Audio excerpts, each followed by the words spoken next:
中国已经有几十年没有打过仗了，即使在台独势力猖狂活动、国家统一面临威胁的情况下，也依然考虑的是优先用和平方式来解决问题。各位网友大家好，欢迎来到巴明说。这期话题我们说一说国际组织担心大国都在增加核武器开支。国际上有一个非政府组织 NGO 叫做国际废除核武器运动，他在6月14号发布报告说，世界核大国正在增加对核武库的投资。2022年度呢，美国支出442亿美元，中国花了117亿，俄罗斯花了86亿，其次是英国、法国、印度、以色列、巴基斯坦和朝鲜。这个组织认为为核武器增加开支绝对不是一件好事。中美俄都打算造更多的核武器，这听起来不妙啊。但是有些事情呢，不是表面现象那么简单。核大国增加核武器开支也未必就完全是坏事，因为这可能意味着中美俄都没有发动世界大战的意图。真要发动世界大战呢，那现有的核武器足够了，把那些钱用在常规武器的研发制造上，可能效果要更好。当然了，用于核武的这么些经费，要是用来全面提升常规作战能力，还是不够的。算来算去呢，倒不如用在核武上，用来威慑对手、制止战争作用大。核武器从诞生的那一天起，它的真实的用途其实都是在防止战争的发生，或者是防止常规战争扩大化。美国和苏联呢，大规模的装备核武器之后，确实都制定了不少进攻性的核战略，研制和装备了大量的进攻性核武器。正是因为核战争的毁灭性、恐怖性，美苏在冷战期间都非常谨慎地避免双方直接发生军事对抗。那就是这次的乌克兰战争也一样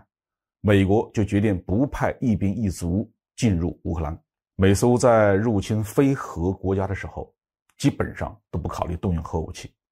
在越南战争、阿富汗战争、海湾战争和反恐战争当中，美军和苏军都曾经面临着极其尴尬的僵局，但是都没有动用核武器的想法。唯一的例外是麦克阿瑟，在朝鲜战争2次战役之后，美军吃了大亏，他就叫嚣要使用核武器。那美国政府觉得这个人很危险再加上其他的原因，就下决心把他的总司令的职务给撤掉了。冷战结束以后，因为核战争的威胁降低了，美国和俄罗斯都大幅度的削减核弹头的数量，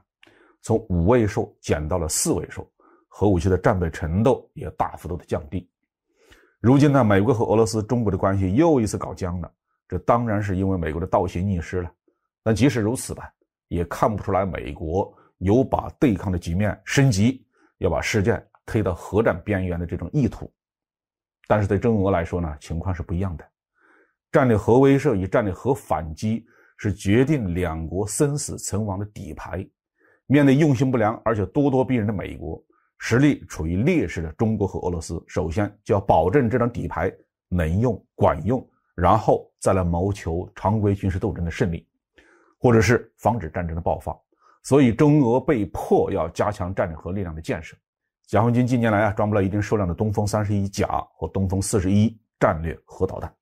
以及巨浪2型潜射导弹，这是为了警告敌对势力不要想对中国动心思。俄罗斯在乌克兰战争爆发不久，宣布战略导弹部队进入特殊战备状态，就是为了预防美国及北约直接插手乌克兰战争。中俄加强核力量必然引起美国方面的反应。美军已经开始推进下一代洲际战略导弹的研制工作，准备替代服役了50多年的民兵3导弹。目前预计总投资在1000亿美元左右。美国海军的哥伦比亚级核潜艇正在进入制造阶段，这都将推高美国的核武器开支。既然中美俄都在提高核武器研发的投入，那我们又为什么说这3方都不想打核战呢？因为核战争是没有胜利者的。美国在2022年一度考虑把核武器政策改为不首先使用，这就意味着美国如果想和中俄打一场大规模的战争，也就是所谓的全力以赴的战争，肯定是限制在常规战争范围内的。而今天的美国也没有大规模扩张常规武力的这种动作。在乌克兰战争爆发以后，美军一没有参战，二没有大幅度的增加欧洲的驻军，仅仅是有限的增加了万把人规模的陆军而已啊。至于中国和俄罗斯，就更没有发动核战争的这种意图了。俄罗斯虽然主动的发起了乌克兰战争，但是到现在为止也没有实施国内动员。在乌克兰的战争规模和战争的烈度也受到了严格的限制。中国已经有几十年没有打过仗了，即使在台独势力猖狂活动、国家统一面临威胁的情况下，也依然考虑的是优先用和平方式来解决问题。因此呢，中美俄三国增加核武器投入，应该认为是一种核威慑的升级。虽然会带来一定的战争风险，但不意味着一定会滑向第3次世界大战。这就是我的看法。好，这期话题就说到这里。